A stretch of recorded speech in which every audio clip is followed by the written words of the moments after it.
আবহমান গ্রাম বাংলায় শীতকালের অতীত ঐতিহ্যকে নতুনভাবে তুলে ধরতে জামালপুরে উদযাপিত হলো পৌষ উৎসব। বুদ্ধিভিত্তিক সংগঠন সহজপাঠ ফাউন্ডেশনের উদ্যোগে শুক্রবার ২৬ ডিসেম্বর দিনব্যাপী নানা আয়োজনে এটি ছিল উৎসবের দ্বিতীয় আসর। শীতের হরেক রকম পিঠা, বিতর্ক ও সাংস্কৃতিক আয়োজনে এই উৎসবটি স্থানীয় শিক্ষার্থী ও সাধারণ মানুষের পাশাপাশি দূর দূরান্ত থেকে আসা দর্শনার্থীদের মিলন মেলায় পরিণত হয়। সরিষাবাড়ী উপজেলার প্রত্যন্ত এলাকা হাসরা মাজালিয়া গ্রামে একেবারে গ্রামীণ পরিবেশে আয়োজন করা হয় এই পৌষ উৎসবের। এখানে পৌষ উৎসব হিসাবে আমরা বন্ধুরা সকলে মিলে ঘুরতে এসেছি। পৌষ উৎসবে এসে দেখলাম এখানে পুলি পিঠা, ভাপা পিঠা, পাটিসাপটা পিঠা আরো নানা রকম পিঠা তৈরি করা হয়েছে। এগুলো আমরা খেয়েছি, অনেক মনোমুগ্ধকর, এবং এখানে অনেক সাংস্কৃতিক অনুষ্ঠান হবে। এগুলো উপলক্ষে আমরা একটু ঘুরতে এসেছি। যেভাবে পিঠা পুলি দিয়ে আমাদেরকে আপ্যায়ন করতেন, আত্মীয় স্বজনকে আপ্যায়িত করতেন, এখানে আসে আমরা সেই অতীতের সেই কথাগুলো বারবার মনে পড়ছে এবং খুব ভালো লাগছে।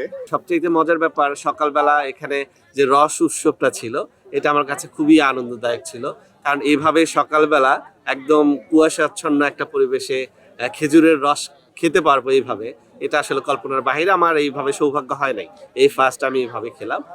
আমন ধান কাটার পর যখন কৃষকের ঘরের মাচায় সোনালী ধান, গ্রামের মানুষের মনে বইছে ফসল ঘরে তোলার আনন্দ, যে আনন্দে বাড়তি মাত্রা এনে দেয় পিঠাপুলির স্বাদ। ঠিক তখন ফাঁকা পড়ে থাকা ধানের ক্ষেতে জমে ওঠে পৌষ উৎসবের আসর। গ্রামে আমার দাদা দাদি নানানি তাদের কাছ থেকে আমি যখন শুনতাম, তারা ছোটবেলায় বিভিন্ন ধরনের পিঠাপুলি এগুলো খেত, আবার বিভিন্ন ধরনের অনুষ্ঠানে তারা আয়োজন করতো।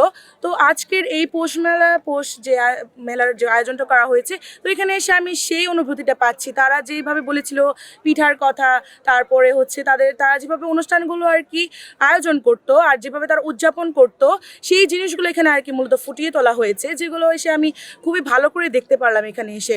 মাটি দিয়ে মঞ্চ তৈরি করে তাতে খড় ও খেজুর পাতা দিয়ে সাজসজ্জা করা হয়েছে। পাশে শীতের মৌসুমী পিঠাপুলি বানিয়ে স্টলে সাজানো হয়েছে গ্রাহকদের জন্য। দুপুরে বিতর্ক প্রতিযোগিতা ও সন্ধ্যায় সাংস্কৃতিক অনুষ্ঠান ছাড়াও নানা আয়োজন ছিল উৎসবকে ঘিরে। আমাদের সংস্কৃতির একটা মেলবন্ধন ছিল, মানুষ মানুষের সাথে। বিভিন্ন সময় আমরা শীতে আত্মীয় বাড়ি যেতাম, নিজেদের বাড়িতে পিঠার আয়োজন হতো। সেই সংস্কৃতিটা এখন মনে হয় যে বিলুপ্তির পথে। তো আমরা সেই মেলবন্ধন বা একটা মিলন মেলার একটা আয়োজন করে থাকি। আমরা আসলে সহজপাঠ ফাউন্ডেশন বই নিয়ে কাজ করি, পাশাপাশি আমরা এই আবহমান বাংলার যে সংস্কৃতি, যেটা আসলে আস্তে আস্তে হারিয়ে যাচ্ছে, নাই বললেই ছিল, আমরা সেটাকে আসলে ফিরিয়ে আনার জন্য চেষ্টা করছি, শুধু নতুন প্রজন্মের ছেলে মেয়েদেরকে বার্তা দেওয়ার জন্য, যা আমাদের যে আগে এত সুন্দর একটা শুদ্ধ সংস্কৃতি ছিল সেটা যেন তারা জানতে পারে। আমাদের এই পৌষ উৎসবে অনেক ধরনের পিঠা বিক্রি করা হচ্ছে, যেমন মিঠা পিঠা, চিতই পিঠা, বড়া পিঠা, পাটিসাপটা, চিতই পিঠা, এগুলি আমাদের এই পৌষ উৎসবে বিক্রি করা হচ্ছে।